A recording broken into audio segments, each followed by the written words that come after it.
Are you glossophobic? That fancy word means fear of public speaking. It's a common phobia that's believed to affect 3 out of every 4 people. The symptoms range from slight nervousness to full-on panic. In your professional environment, you may have a range of technical skills and subject matter knowledge.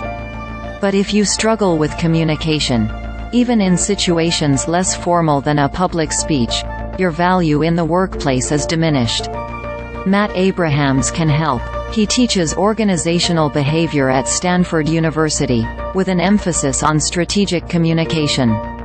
He's also a communication consultant for Fortune 100 companies. His latest book is Think Faster, Talk Smarter: How to Speak Successfully When You're Put on the Spot. His previous book was Speaking Up Without Freaking Out. Abrahams points out that spontaneous speaking is different from traditional, public, speaking. If you think about it, most of the communication we do in our lives is not planned as it is with a presentation, a pitch, a meeting with an agenda, he says. Much of our communication happens in the moment. Answering questions, making small talk, fixing our mistakes, giving impromptu feedback, pitching an idea, etc.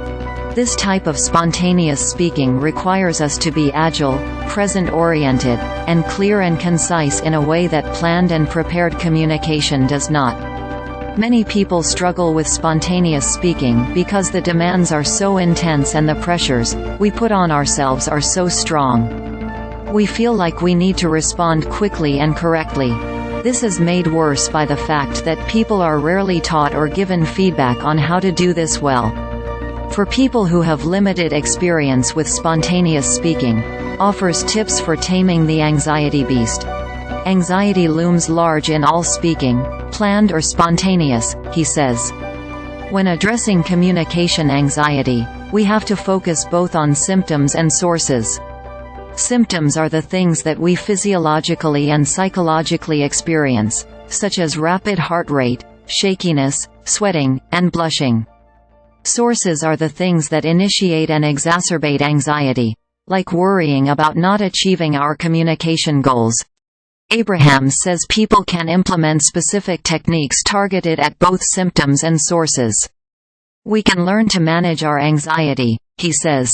Note, I do not believe we ever can, nor would we want to, completely overcome our anxieties around speaking.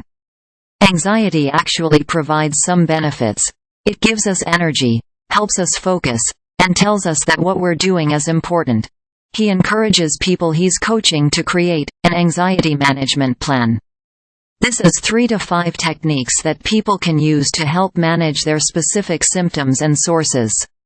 For example, someone might benefit from deep belly breaths that slows down the autonomic nervous system, reduces the heart rate and slows rapid breathing.